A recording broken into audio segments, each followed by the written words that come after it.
আলহামদুলিল্লাহি রাব্বিল আলামিন ওয়াসসালাতু ওয়াসসালামু আলা রাসূলিহিল কারীম ওয়া আলা আলিহি ওয়া সাহবিহি আজমাইন আম্মা বা'দ।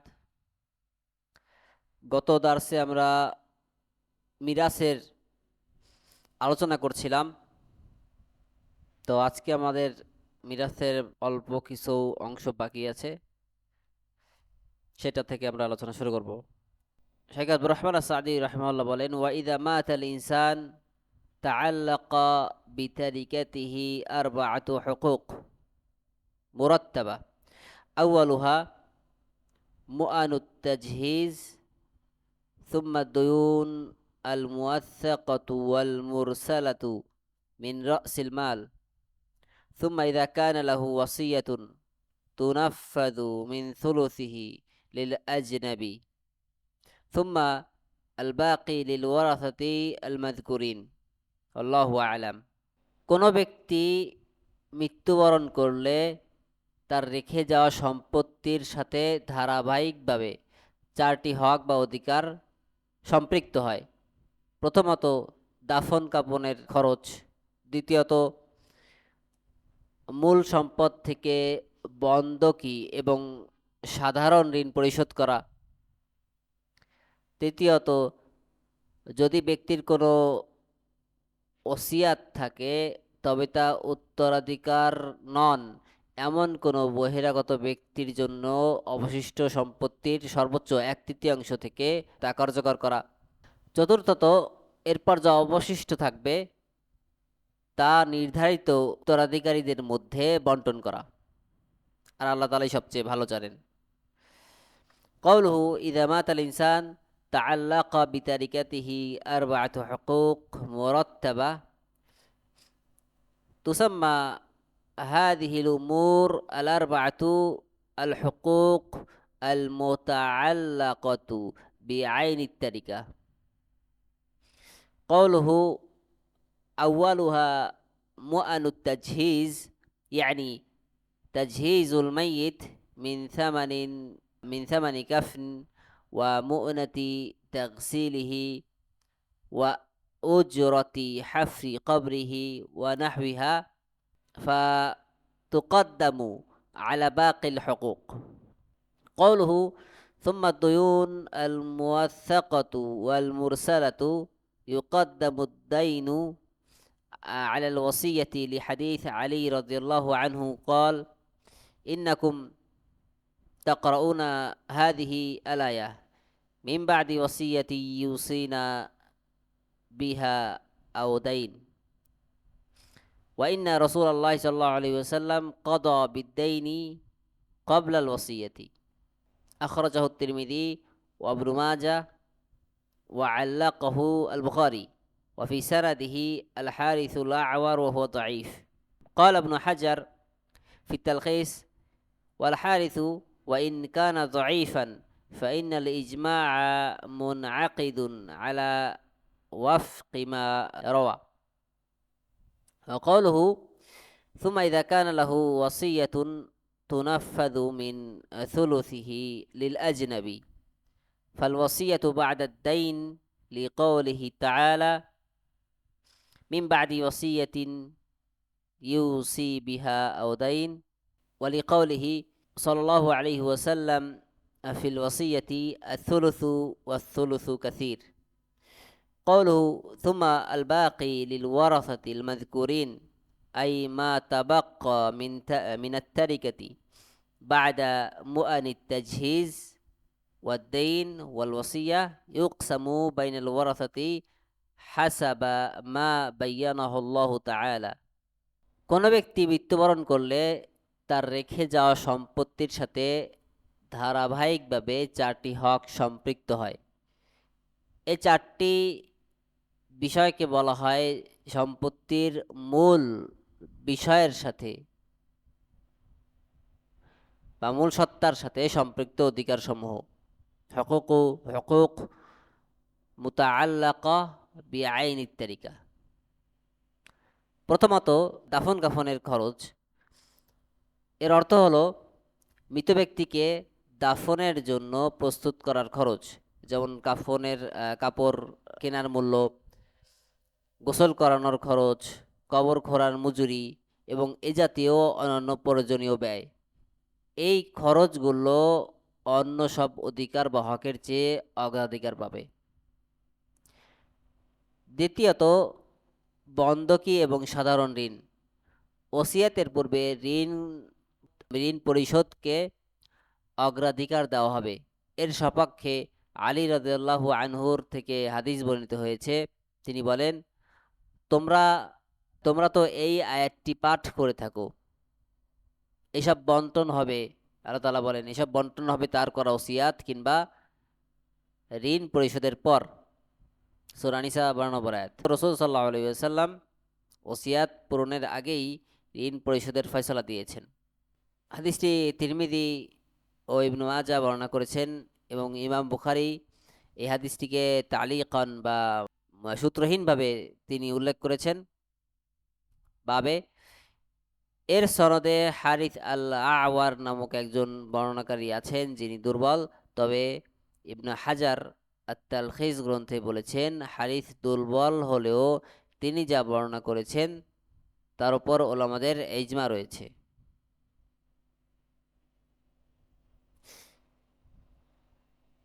যদি কোনো ব্যক্তি ওসিয়াত করে থাকে তবে তা বহিরাগত ব্যক্তির জন্য, অর্থাৎ পরিবারের নয়, যারা সম্পত্তির ওয়ারিস হয় তাদের অন্তর্ভুক্ত নয়, এমন ব্যক্তির জন্য সম্পত্তির 1/3 থেকে কার্যকর করা হবে। ঋণ পরিশোধের পরই ওসিয়াতের স্থান, কারণ মহান আল্লাহ তাআলা বলেছেন এসব বন্টন হবে তার করা ওসিয়াত কিংবা ঋণ পরিশোধের পর। এছাড়া ওসিয়াত সম্পর্কে রাসূলুল্লাহ সাল্লাল্লাহু আলাইহি ওয়াসাল্লাম বলেছেন 1/3, আর 1/3 এটাও অনেক।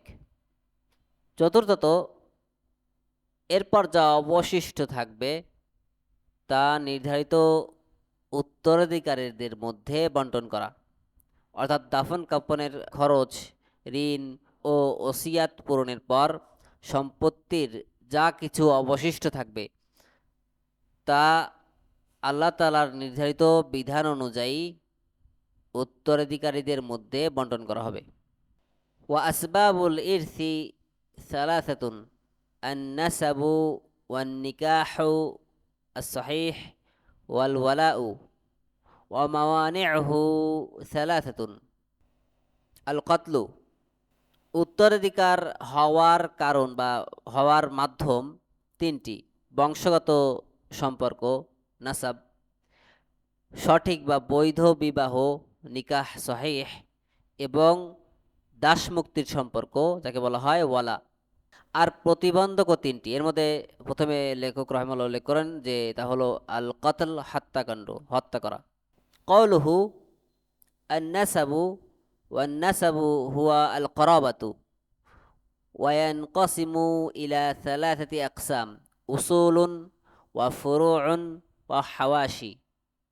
ফাল উসুলু আল আবু ওয়াল জাদ্দু ওয়া আবুল জাদ্দি ওয়া ইন বাউদা, ওয়া কাযালিকা আল উম্মু ওয়া উম্মুল উম্মি ওয়া উম্মুল আবি ওয়া ইন বাউদাত, ওয়াল ফুরুউ আল ইবনু ওয়াল বিনতু ওয়া আবনাউল আবনাই ওয়া বানাতুল আবনাই ওয়া ইন নাজালু, ওয়াল হাওয়াশি আল ইখওয়াতু ওয়া বানুহুম ওয়াল আমামু ওয়া বানুহুম ওয়া আমামুল আবি ওয়া বানুহুম ওয়া আমামু আবিল আবি ওয়া বানুহুম ওয়া ইন নাজালু। قوله والنكاح الصحيح أي عقد الزوجية الصحيح ولو لم يحصل به وطء ولا خلوة. أما النكاح الباطل فلا يورث به. قوله والولاء، الولاء هو عصوبة سببها نعمة المعتق على رقيقه بالعتق، والمعتق يرث عتيقه دون العكس. قوله وموانعه ثلاثة، القتل إلى آخره، أي موانع الإرث وهي الأمور التي وجودها يمنع الإرث والقتل والمانع من الإرث هو القتل بغير حق وهو المد وهو المضمون بقصاص أو دية أو كفارة كالعمد وشبه العمد والخطأ وما أجرى مجرى الخطأ وذلك لحديث عمرو بن شعيب عن عمر بن الخطاب رضي الله عنه أن رسول الله صلى الله عليه وسلم قال ليس لقاتل شيء أخرجه ابن ماجه وقال ابن حجر في التلخيص سنده منقطع وأخرج أبو داود من حديث عمرو بن شعيب عن أبيه عن جده في حديث طويل بلفظ ليس للقاتل شيء وإن لم يكن له وارث فوارثه أقرب الناس إليه ولا يرث القاتل شيئا وفي سنده محمد بن راشد الدمشقي قال الزيلعي في نصب الراية فيه مقال وقال ابن قدامة في المغني أجمع أهل العلم على أن القاتل العمد لا يرث من المقتول شيئا إلا ما حكي عن سعيد بن المسيب وابن جبير أنهما ورثاه وهو رأي الخوارج لأن آيات الميراث تتناوله بعمومها فيجب العمل بها فيه ولا تعويل على هذا القول لشذوذه وقيام الدليل على خلافه লেখকের উক্তি বংশগত সম্পর্ক যেসব কারণে উত্তরাধিকার হয় বংশগত সম্পর্ক নাসাব নাসাব বলতে রক্ত সম্পর্কীয় আত্মীয়কে বোঝায় এটি তিন ভাগে বিভক্ত যেমন উৎস যাকে বলা হয় উসুল তারপরে হচ্ছে শাখা প্রশাখা ফরুর এবং পারিপার্শ্বিক বা সমান্তরাল যাকে বলা হয় হাওয়াশি উসুল বা উৎস হলো পিতা দাদা দাদার বাবা এবং তাদের উপরের পুরুষগণ অনুরূপভাবে মা নানি দাদি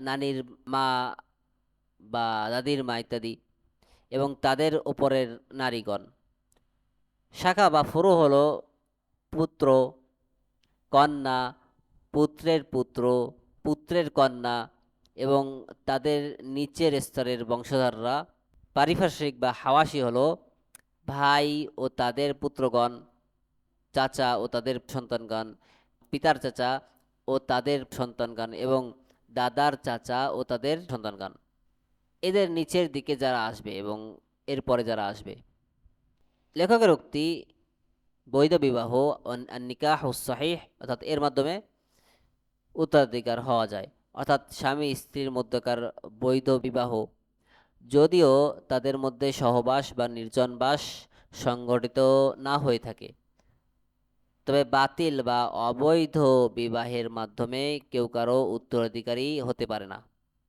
লেখকের উক্তি দাস মুক্তির সম্পর্ক আল ওয়ালা ওয়ালা হলো এমন এক ধরনের আত্মীয়তা বা একটা সম্পর্ক বা অগ্রাধিকার যা কোনো মনিব কর্তৃক তার কৃতদাসকে মুক্ত করার অনুগ্রহের কারণে তৈরি হয় এক্ষেত্রে মুক্তকারী ব্যক্তি তার মুক্তকৃত দাসের যদি তার কোনো ওয়ারিশ না থাকে তবে তার উত্তরাধিকার হয় কিন্তু এর বিপরীত হয় না অর্থাৎ মুক্তকৃত দাস মনিবের ওয়ারিশ হয় না লেখকের উক্তি আর এর প্রতিবন্ধক তিনটি অর্থাৎ উত্তরাধিকার হওয়াতে বাধা দেবে তিনটি বিষয় এর মধ্যে তিনি প্রথমে উল্লেখ করেন হত্যাকাণ্ড অর্থাৎ উত্তরাধিকার প্রাপ্তির বাধা বা প্রতিবন্ধকতা সমূহ যা বিদ্যমান থাকলে মিরাস থেকে বঞ্চিত হতে হয় মিরাসের ক্ষেত্রে যে হত্যাকাণ্ড প্রতিবন্ধক হিসেবে গণ্য তা হলো অন্যায়ভাবে কাউকে হত্যা করা যার কারণে কিসাস যেমন অর্থাৎ বদলা রক্তের বদলা দিয়াত রক্তপণ অথবা কাফারা ওয়াজিব হয় যেমন ইচ্ছাকৃত হত্যা, আল কতলুল আমদ, ইচ্ছাকৃত সদৃশ হত্যা, শিবহুল আমদ, অথবা ভুলবশত হত্যা বা খতা, এবং যা ভুলবশত হত্যার স্থলাভিষিক্ত। এর দলিল হলো আমর ইবনে শুআইব কর্তৃক ওমর ইবনুল খাত্তাব রাদিয়াল্লাহু আনহু থেকে বর্ণিত, রাসূলুল্লাহ সাল্লাল্লাহু আলাইহি সাল্লাম বলেছেন, হত্যাকারীর জন্য কোনো অংশ নেই, অর্থাৎ নিহতের সম্পত্তিতে তার কোনো অংশ নেই। হাদিসটি ইবনু মাজাহ বর্ণনা করেছেন। ইবনে হাজার আত-তালখিস গ্রন্থে বলেছেন, এই সনদটি মুনকাতি' বা বিচ্ছিন্ন, এবং আবু দাউদ রাহিমাহুল্লাহ আমর ইবনে শুআইব তার সূত্রে তার পিতা থেকে এবং তিনি তার দাদা থেকে একটি দীর্ঘ হাদিসে এই শব্দে বর্ণনা করেছেন। তিনি বলেছেন যে হত্যাকারীর জন্য কোনো অংশ নেই। যদি নিহতের কোনো ওয়ারিশ না থাকে, তবে তার সবচেয়ে নিকটবর্তী যে আত্মীয় সে তার ওয়ারিশ হবে, কিন্তু হত্যাকারী কিছুই পাবে না। এর সনদে মুহাম্মদ ইবনে রশিদ আল দিমাশকি রয়েছেন, যার সম্পর্কে জাইলাই নাসবুর রয়া গ্রন্থে বলেছেন তার ব্যাপারে সমালোচনা রয়েছে। ইবনে কুদামা আল মুগনিতে বলেছেন, উলামায়ে কেরাম এ বিষয়ে একমত, অর্থাৎ তাদের মধ্যে ইজমা আছে এই বিষয়ে, যে ইচ্ছাকৃত হত্যাকারী ব্যক্তি নিহত ব্যক্তির কোনো সম্পত্তির উত্তরাধিকারী হবে না। তবে সাঈদ ইবনুল মুসাইয়্যিব ও ইবনু জুবাইর থেকে বর্ণিত আছে যে তারা তাকে উত্তরাধিকারী বানিয়েছেন, এবং এটি খারিজিদের মত, কারণ মিরাসের আয়াতগুলোর সাধারণ অর্থ তাকেও শামিল করে, তাই এখানেও তা প্রযোজ্য হওয়া উচিত। তবে এই মতটির কোনো গ্রহণযোগ্যতা নেই, কারণ এটি একটি শায মত, বিচ্ছিন্ন মত, এবং এর বিপক্ষে স্পষ্ট দলিল বিদ্যমান। ওয়াররিকু ওয়াখতিলাফুদ্দিন ওয়াইদা কানা বা'দুল ওয়ারাসাতি হামলান আও মাফকুদান আও নাহওয়াহু আমিলতা বিল ইহতিয়াত। এবারে লেখক রহমাল্লাহ হত্যাকাণ্ডের কারণে যে উত্তরাধিকার থেকে বঞ্চিত হবে, এরপরে আরো বিষয়গুলো তিনি উল্লেখ করেন, যেগুলোর কারণে উত্তরাধিকার সে তার সম্পত্তি পাবে না, যেমন রিক বা দাসত্ব, ইখতিলাফুদ্দিন ধর্মের ভিন্নতা। যদি উত্তরাধিকারীদের মধ্যে কেউ গর্ভের সন্তান হয়, নিখোঁজ ব্যক্তি থাকে, বা এই জাতীয় কেউ থাকে, তবে সতর্কতামূলকভাবে এই নীতি অবলম্বন করতে হবে, অর্থাৎ তাদের সম্পদ রেখে দিতে হবে। কল হুয়া রিক্কু, আর রিক্কু হুয়া আজজুন হুকমিয়ুন ইয়াকুমু বিল ইনসান সাবাবুহু আল কুফর, ওয়ার রাকিকু হুয়াল মামলুক, ওয়াল মামলুক লা ইয়ামলিকু লিআন্না মা ফি ইয়াদিহি লিসাইয়্যিদিহি ওয়া ইন মালাকা فملكه ضعيف يرجع إلى سيده ببيعه لحديث ابن عمر مرفوعا: من ابتاع عبدا وله مال فماله للذي باعه إلا أن يشترط المبتاع. أخرجه البخاري. فكذلك بعد موته يرجع ماله إلى سيده ولو أعطى الرقيق ميراثا من قريبه لأمكن لسيده أخذه وسيده أجنبي عن الميت. قوله واختلاف الدين: فلا يرث مسلم كافرا ولا كافر مسلما، لحديث أسامة ابن زيد مرفوعا: لا يرث المسلم الكافر ولا يرث الكافر المسلم. أخرجه البخاري ومسلم.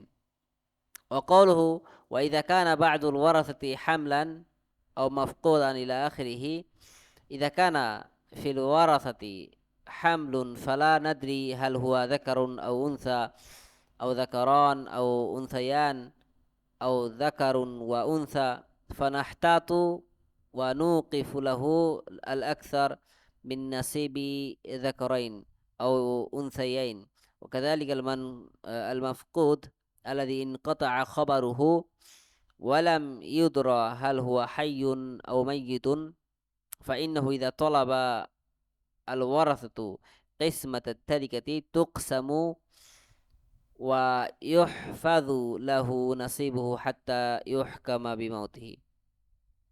তো লেখক রহমান উল্লেখ করেন যে দাসত্ব এবং ধর্মের ভিন্নতার কারণে একজন ব্যক্তি উত্তরাধিকার থেকে বঞ্চিত হয়। যদি উত্তরাধিকারীদের মধ্যে কেউ গর্ভস্থিত সন্তান থাকে, হামল হয়, নিখোঁজ ব্যক্তি থাকে, মাফকুদ থাকে বা এই জাতীয় কেউ থাকে, তবে সতর্কতামূলক নীতি অবলম্বন করতে হবে। লেখকের উক্তি আর রিক এবং দাসত্ব অর্থাৎ এর কারণে উত্তরাধিকার থেকে বঞ্চিত হবে। দাসত্ব হলো মানুষের ওপর আরোপিত এমন একটি অক্ষমতা বা অপারগতা যার মূল কারণ ইসলামের বিরুদ্ধে যুদ্ধ অবস্থা, কুফর।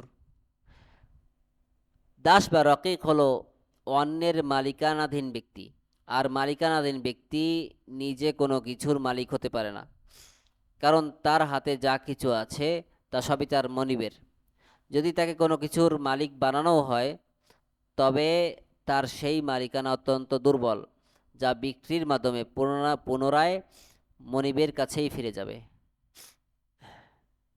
এর দলিল হলো ইবনে ওমর রাদিয়াল্লাহু আনহু থেকে মারফু সূত্রে বর্ণিত হাদিস। রাসূলুল্লাহ সাল্লাল্লাহু আলাইহি ওয়াসাল্লাম বলেছেন যে ব্যক্তি কোনো দাস ক্রয় করলো এবং সেই দাসের কোনো সম্পদ রয়েছে, তবে সেই সম্পদ বিক্রেতার অর্থাৎ মনিবের প্রাপ্য, যদি না ক্রেতা তা নিজের জন্য শর্ত করে নেয়। অতএব দাসের মৃত্যুর পরও তার সম্পদ তার মনিবের কাছেই ফিরে যাবে। যদি দাসকে তার কোনো আত্মীয়ের উত্তরাধিকার দেওয়া হয় তবে তার মনিব তা নিতে পারত, অথচ মনিব নিহত বা মৃত ব্যক্তির ক্ষেত্রে একজন সম্পূর্ণ সম্পর্কহীন ব্যক্তি, অর্থাৎ মনিবের সাথে এই ব্যক্তির কোনো সম্পর্ক নেই, তবুও সে নিতে পারবে। লেখকের উক্তি এবং ধর্মের ভিন্নতা ওয়াখতিলাফুদ্দিন, অতএব কোনো মুসলিম কোনো কাফেরের উত্তরাধিকার হবে না, অর্থাৎ ইখতিলাফুদ্দিন ধর্মের ভিন্নতার কারণে একজন অপরজনের উত্তরাধিকার হয় না। কোনো মুসলিম কোনো কাফেরের উত্তরাধিকারী হবে না এবং কোনো কাফেরও কোনো মুসলিমের উত্তরাধিকারী হবে না। এর দলিল হলো উসামা বিন যায়েদ রাদিয়াল্লাহু আনহু থেকে মারফু সূত্রে বর্ণিত হাদিস, কোনো মুসলিম কাফেরের উত্তরাধিকারী হবে না এবং কোনো কাফেরও কোনো মুসলিমের উত্তরাধিকারী হবে না। হাদিসটি বুখারী এবং মুসলিম বর্ণনা করেছেন। লেখকের উক্তি, যদি উত্তরাধিকারীদের মধ্যে কেউ গর্ভস্থিত সন্তান থাকে বা কোনো নিখোঁজ ব্যক্তি থাকে, উত্তরাধিকারীদের মধ্যে যদি কোনো গর্ভের সন্তান থাকে, এই বিষয়টা অর্থাৎ আমরা জানি না যে সে ছেলে নাকি মেয়ে, নাকি দুটি ছেলে নাকি দুটি মেয়ে, নাকি একটি ছেলে ও একটি মেয়ে, তাই আমরা সতর্কতা অবলম্বন করব এবং তার জন্য সম্ভাব্য দুটি ছেলে বা দুটি মেয়ের প্রাপ্য অংশের মধ্যে যেটি সবচেয়ে বেশি হয় তা সংরক্ষণ করব, তাদের জন্য রেখে দেব। অনুরূপভাবে নিখোঁজ ব্যক্তি যার কোনো খোঁজ খবর নেই এবং সে জীবিত নাকি মৃত, সে মারা গেছে, তার ক্ষেত্রেও যদি অনন্য উত্তরাধিকারীরা সম্পত্তি বন্টনের দাবি জানায় তবে সম্পত্তি বন্টন করে দেওয়া হবে এবং নিখোঁজ ব্যক্তির অংশটি নিরাপদে সংরক্ষণ করা হবে যতক্ষণ না তার মৃত্যুর ব্যাপারে কোনো নিশ্চিত ফয়সালা পাওয়া যায়। ওয়াকাফতা লাহু ইন তালাবাল ওয়ারথ কিসমাত আত-তারিকা আলা হাসাবি মা قررهুল ফুকাহা রাহিমাহুল্লাহ তাআলা। হুনা ফিল মাতনি জিয়াদা علمت ما يحصل به الاحتياط ولم أفهم هذه العبارة إلا أن تكون تكررت خطأ من الناسخ والله أعلم। এবং যদি উত্তরাধিকারীগণ সম্পত্তি বন্টনের দাবি জানান, তবে ফকিহগণের যে নির্ধারিত সিদ্ধান্ত সেই অনুযায়ী তাদের জন্য অংশ তুলে রাখতে হবে। এখানে মূলত মূল লিপিতে, মূল মতনে একটি অতিরিক্ত অংশ রয়েছে। সেখানে আছে অতিরিক্ত, এখানে লেখা যে আমি এমনভাবে কাজ করেছি যাতে সতর্কতা অর্জিত হয়। তবে আমি এই বাক্যটির অর্থ বুঝতে পারিনি। সম্ভবত যে বইটি লিপি করেছেন তিনি এটি ভুল করেছেন বা পুনরাবৃত্তি করেছেন, আর আল্লাহ তাআলাই সবচেয়ে ভালো জানেন। বাবুল ইতক, দাসমুক্তির অধ্যায়। وهو تحرير الرقبة وتخليصها من الرق وهو أفضل العبادات للحديث أيما امرئ مسلم أعتق امرأ مسلما استنقذ الله بكل عضو منه عضوا من النار متفق عليه. وسئل رسول الله صلى الله عليه وسلم أي الرقاب أفضل؟ قال أغلاها ثمنا وأنفسها عند أهلها متفق عليه. ويحصل العتق بالقول وهو لفظ العتق وما في معناه، وبالملك فمن ملك ذا رحم محرم من النسب عتق عليه. আর দাসমুক্তি হলো কোনো ব্যক্তিকে, ঘাড়কে বা কৃতদাসকে দাসত্বের শৃঙ্খল থেকে মুক্ত করে দেওয়া, স্বাধীন করা। এটি অন্যতম উত্তম ইবাদত। হাদিসে বর্ণিত হয়েছে যে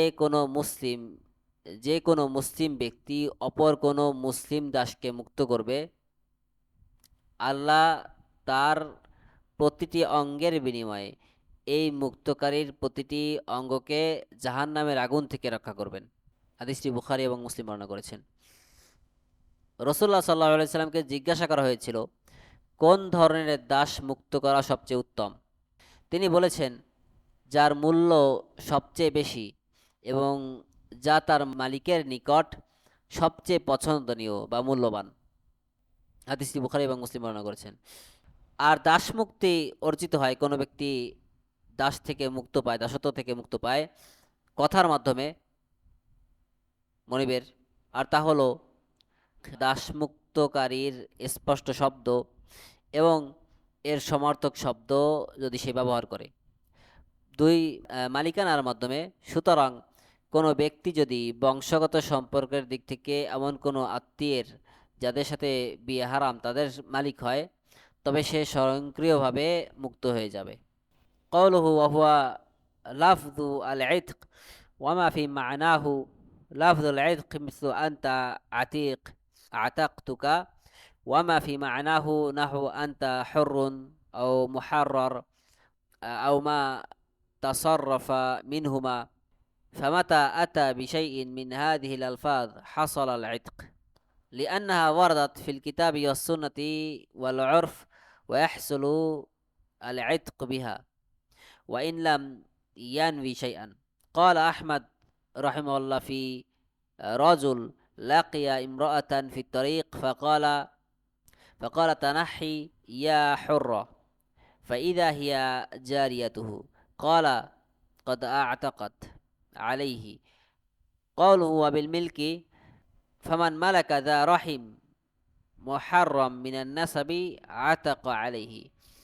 ذو الرحم المحرم وهو القريب الذي يحرم نكاحه عليه لو كان أحدهما رجلا والآخر امرأة، وهم الولدان وإن علوا من قبل الأب والأم جميعا، والولد وإن سفل من ولد البنين والبنات والإخوة والأخوات والأولاد وأولادهم وإن سفلوا، والأعمام والعمات والأخوال والخالات وإن علوا دون أولادهم.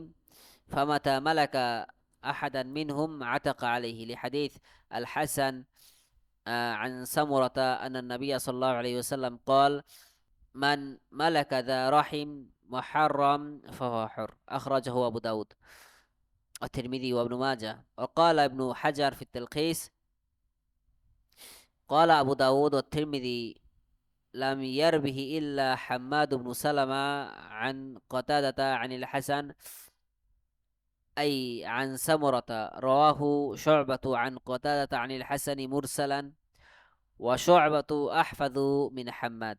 وقال علي بن المديني وهو حديث منكر. وقال البخاري لا يصح. وقال ابن قدامة في المغني وروي القول بهذا عن عمر وابن مسعود رضي الله عنهما। লেখকের উক্তি আর তা হলো আতিক, দাসমুক্তির যেসব শব্দ আছে তার মধ্যে আসলে আতিক এবার যদি বলা হয় এবং অথবা এরকমের অন্যান্য শব্দ। দাসমুক্তির স্পষ্ট শব্দ যেমন তুমি মুক্ত বা আমি তোমাকে মুক্ত করে দিলাম, আর সমার্থক শব্দ যেমন তুমি স্বাধীন, তুমি শৃঙ্খল মুক্ত, অথবা এই শব্দগুলো থেকে গঠিত অনন্য রূপ। যখন কেউ এই শব্দগুলোর কোনো একটি উচ্চারণ করবে তখনই দাসমুক্ত হয়ে যাবে, কারণ এই শব্দগুলো কোরআন সুন্নাহ এবং লোক ব্যবহারে এসেছে। এই শব্দগুলো উচ্চারণের মাধ্যমে দাসমুক্ত হয়ে যাবে, যদিও মনের মধ্যে কোনো নিয়ত না থাকে, মুক্ত করার কোনো নিয়ত না থাকে। ইমাম আহমদ রাহিমাহুল্লাহ এমন এক ব্যক্তি সম্পর্কে বলেছেন যে রাস্তায় এক মহিলার দেখা পেয়েছিল এবং তার দেখা পেয়ে বলল তাকে, হে স্বাধীনা, তুমি পথ থেকে সরে দাঁড়াও, হে মুক্ত নারী তুমি পথ থেকে সরে দাঁড়াও। পরবর্তীতে জানা গেল মহিলাটি আসলে তারই দাসী ছিল। ইমাম আহমদ বলেন এই কথার দ্বারা দাসীটি স্বয়ংক্রিয়ভাবে তার ওপর থেকে মুক্ত হয়ে গিয়েছে। লেখকের উক্তি এবং মালিকানার মাধ্যমেও মুক্ত হতে পারে দাস অনেক সময়। সুতরাং কোনো ব্যক্তি যদি বংশগত সম্পর্কের দিক থেকে মাহরাম আত্মীয়ের মালিক হয় তবে সে মুক্ত হয়ে যাবে। দু মাহরাম আত্মীয় বলতে এমন নিকটাত্মীয়কে বোঝায় যাদের মধ্যে একজন পুরুষ এবং অন্যজন নারী হলে তাদের পারস্পরিক বিবাহ হারাম হতো। তারা হলেন পিতা মাতা এবং তাদের উপরের স্তরের ব্যক্তিগণ, সন্তান ও তাদের নিচের স্তরের ব্যক্তিগণ, এবং ভাই বোন এবং তাদের নিচের স্তরের সন্তানাদি, চাচা ফুফু এবং খালা, মামা খালা ও তাদের উপরের স্তরের ব্যক্তিগণ। তবে এদের সন্তানরা এর অন্তর্ভুক্ত নয়।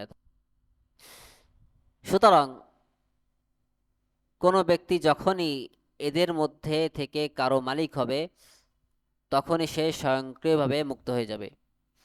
এর সপক্ষে হাসান রাহিমাহুল্লাহ থেকে সামুরা রাদিয়াল্লাহু আনহু হতে বর্ণিত হয়েছে, নবী সাল্লাল্লাহু আলাইহি সাল্লাম বলেছেন, যে ব্যক্তি কোনো মাহরাম আত্মীয়ের মালিক হবে সে স্বাধীন হয়ে যাবে। ইবনে হাজার আত-তালখিস গ্রন্থে বলেছেন, আবু দাউদ ও তিরমিজি বলেছেন এই হাদিসটি কেবল মুহাম্মদ ইবনু সালামা কতাদা থেকে, তিনি হাসান থেকে এবং হাসান সামুরা থেকে বর্ণনা করেছেন। অন্যদিকে শুআবা এই হাদিসটি কতাদা থেকে, তিনি হাসান থেকে মুরসাল সূত্রে বর্ণনা করেছেন। আর শ্রবার স্মৃতিশক্তি হাম্মাদের চেয়ে বেশি নির্ভরযোগ্য। আলী ইবনুল মাদিনী বলেছেন এটি মুনকার হাদিস। ইমাম বুখারী বলেছেন এই হাদিসটি গ্রহণযোগ্য নয়। তবে ইবনে কুদামা আল মুগনি গ্রন্থে বলেছেন ওমর এবং ইবনে মাসউদ রাদিয়াল্লাহু আনহু থেকে এই মর্মে ফতোয়া বা উক্তি রয়েছে। অবিত্তামথিলি বা'দাহু বিকতি আদউইন মিন আদাইহি আও তাহরিকিহি অবিসিরায়াতি। আরও যেসব কারণে দাস মুক্ত হয় তার মধ্যে আছে দাসের অঙ্গহানি, অঙ্গহানির মাধ্যমে, অর্থাৎ দাসের কোনো অঙ্গ কেটে ফেললে বা তাকে পুড়িয়ে বিকৃত করলে নির্যাতনের মাধ্যমে। আর 4 নম্বর আরেকটি উল্লেখ করা হলো, তা হলো উত্তরাধিকার বা দাস মুক্তির ব্যাপ্তির মাধ্যমে, সিরায়ার মাধ্যমে, অর্থাৎ আংশিক মুক্ত করার পর তার প্রভাব পুরো দাসের উপর ছড়িয়ে পড়ার মাধ্যমে কেউ কোনো দাস মুক্ত হয়ে যেতে পারে। লিল হাদিসি মান আতাকা শিরকান লাহু ফি আবদিন ফাকানা লাহু মাল ইয়াবলুগু থামান আল আবদি قوم عليه قيمة عدل فأعطى شركاءه حصصهم وعتق عليه العبد وإلا فقد عتق عليه ما عتق متفق عليه وفي لفظ وإلا قوم عليه واستسعى غير مشقوق عليه متفق عليه। তো এই ব্যাপারে হাদিস বর্ণিত হয়েছে, যে ব্যক্তি কোনো দাসের মধ্যে থাকা তার নিজস্ব অংশ মুক্ত করে দিল, অর্থাৎ দাস যদি শরিকানায় থাকে আর সেই দাসের পুরো মূল্য পরিশোধ করার মতো সম্পদ যদি তার কাছে না থাকে, তবে দাসের একটি ন্যায্য মূল্য নির্ধারণ করা হবে। অতঃপর সে তার অংশীদারদেরকে তাদের প্রাপ্য অংশ পরিশোধ করে দেবে এবং দাসটি সম্পূর্ণ মুক্ত হয়ে যাবে। আর তা না হলে তার যতটুকু অংশ মুক্ত করার ততটুকুই মুক্ত হবে, অর্থাৎ দাসটি পুরোপুরি মুক্ত হবে না। হাদিসটি বুখারী এবং মুসলিম বর্ণনা করেছেন। অন্য একটি শব্দ এসেছে, অন্যথায় দাসের মূল্য নির্ধারণ করা হবে এবং তাকে উপার্জনের সুযোগ দেওয়া হবে যাতে সে অর্থাৎ বাকি মূল্য পরিশোধ করতে পারে, তবে তার উপর অতিরিক্ত কষ্ট বা চাপ সৃষ্টি করা যাবে না। কওলুহু বিতামসিলি বিআবদিহি বিকতঈ আযওয়িন মিন আ'দাইহি আও তাহরিকিহি লিহাদিসি عمرو بن شعيب عن أبيه عن جده قال جاء رجل إلى النبي صلى الله عليه وسلم صارخا فقال ما لك؟ قال سيدي رآني أقبل جارية له فجب مذاكري فقال النبي صلى الله عليه وسلم علي بالرجل فطلب فلم يقدر عليه فقال النبي صلى الله عليه وسلم للعبد اذهب فأنت حر أخرجه أبو داود وابن ماجه ওয়াসানাদহু হাসান। লেখকের উক্তি, দাসের অঙ্গহানির মাধ্যমে অর্থাৎ দাস মুক্ত হয়ে যায়, এর সপক্ষে আমর ইবনে শুআইব থেকে, তার পিতা থেকে এবং তিনি তার দাদা থেকে বর্ণনা করেছেন। তিনি বলেন, এক ব্যক্তি চিৎকার করতে করতে নবী সাল্লাল্লাহু আলাইহি ওয়াসাল্লামের নিকট এলো। নবী সাল্লাল্লাহু আলাইহি ওয়াসাল্লাম তাকে জিজ্ঞাসা করলেন, তোমার কি হয়েছে? সে বলল, আমার মনিব আমাকে তার এক দাসীকে চুমু দিতে দেখেছে, তাই সে আমার গুপ্তাঙ্গ কেটে ফেলেছে। তখন নবী সাল্লাল্লাহু আলাইহি সাল্লাম বললেন, ওই লোকটিকে আমার কাছে নিয়ে এসো। তাকে খোঁজা হলো কিন্তু পাওয়া গেল না। তখন নবী সাল্লাল্লাহু আলাইহি সাল্লাম দাসটিকে বললেন, তুমি চলে যাও, তুমি এখন স্বাধীন। হাদিসটি আবু দাউদ, ইবনে মাজাহ বর্ণনা করেছেন এবং এর সনদ হাসান। কওলুহু ওয়া বিসসিরায়াতি وهي أن يعتق بعض الرقيق فيسري العتق إلى باقيه وصورة ذلك أن يشترك اثنان في رقيق فيعتق أحدهما نصيبه فيلزمه إذا كان موسرا أن يشتري نصيب شريكه بقيمته المقدرة ثم يعتق الرقيق كله. أخرجه البخاري ومسلم من حديث ابن عمر. أخرجه البخاري ومسلم. ومعنى قوله واستسعى غير مشقوق عليه أي إن العبد يستسعى لسيده أي يستخدم.